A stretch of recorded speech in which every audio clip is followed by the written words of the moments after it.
I, like many others, was watching a lot of the coverage of Donald Trump's inauguration on the 20th. A lot of great things were covered, from the deplorable to supporters standing up to violent protests to Bill and Hillary Clinton's special moment during the inauguration itself.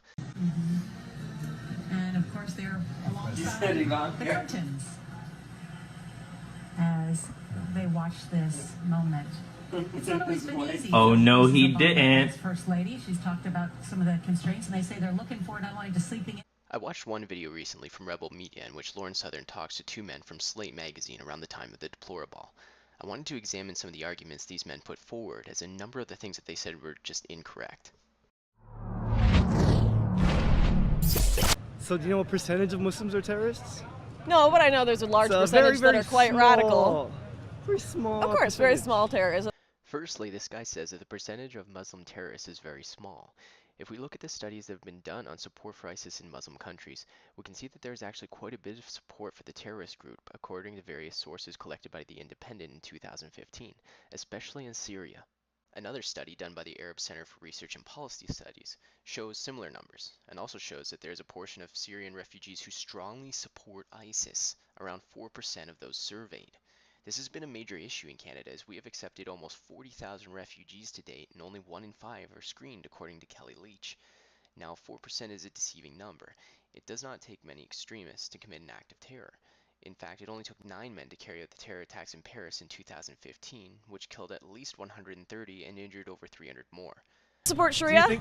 Do you know what Sharia is? Yeah, Sharia law. What is Sharia? Cut off your hand if you steal. Wrong. No, Lauren is correct here. The actual rule is called had, a punishment fixed in the Quran and Hadith for crimes considered to be against the rights of God. There are 6 crimes for which punishments are fixed, one of them being theft, which results in amputation of the hand. The article goes on to say that with the exception of Saudi Arabia, punishments are rarely applied, although recently fundamentalist ideologies have demanded its reintroduction, especially in Sudan, Iran, and Afghanistan. Wrong? Wrong. That's not in Sharia. Can I do you a favor? I'm a Muslim person. I'm about to explain to you what Islam is. All right, you go right ahead, do me a sir. favor. You need to not tell me what my religion is, okay?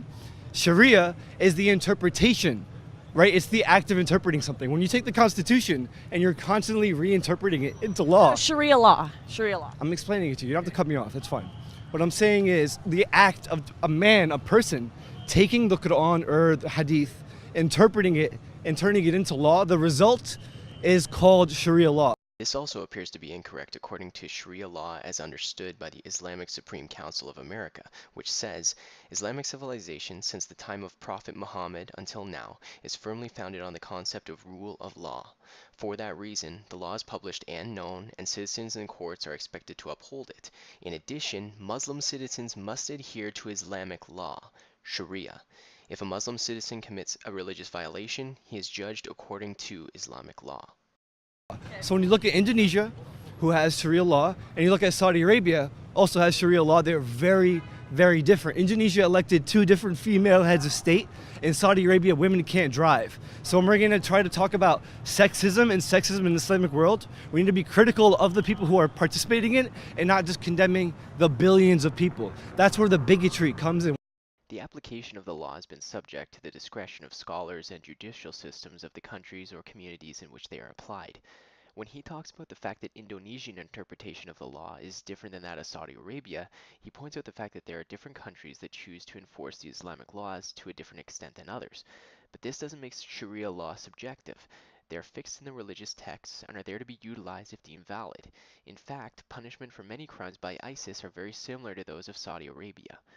But this ignores the fundamental issue that so many are concerned about, that not only does the religion of Islam legitimize sexism and violence in its writings, but it has also been linked to the majority of terrorism in the West as well as Europe and the East, and things are getting worse, not better. To point out that Islam is the common link isn't bigoted, it's factual. You know who's killing ISIS?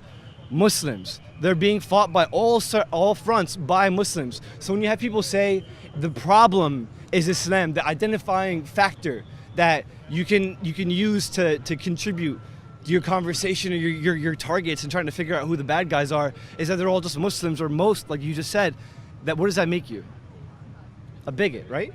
No, I don't think it makes me a bigot at all. That's not what bigotry is. Like, how do you define bigotry? Yeah. How would I define bigotry? What is the definition of bigotry?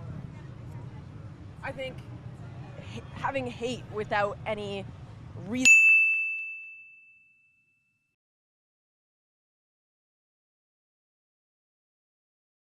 There's been a teaching in the Catholic Church for a long time that in certain places women have to wear head coverings in order to show If respect. you go to Catholic areas, you see tons of women covered up. That's just not true in the real world. No, it's true in Vatican City if you've ever been there. First of all, there's a very big difference between what Catholic women would wear to church in the past and what many Muslim women have to wear today when they leave their home in the East. It's also a weak argument to bring up a city in Italy as your example of Catholic sexism, when it's currently law to wear the niqab in the countries of Saudi Arabia, Yemen, Bahrain, Kuwait, Qatar, Oman, and the United Arab Emirates, and the burqa in Afghanistan. This affects millions of women in various countries and is much more oppressive than what is being practiced in the Vatican. Alright, that'll be it for my coverage of this video. I'll leave a link to the original below. Thanks for watching.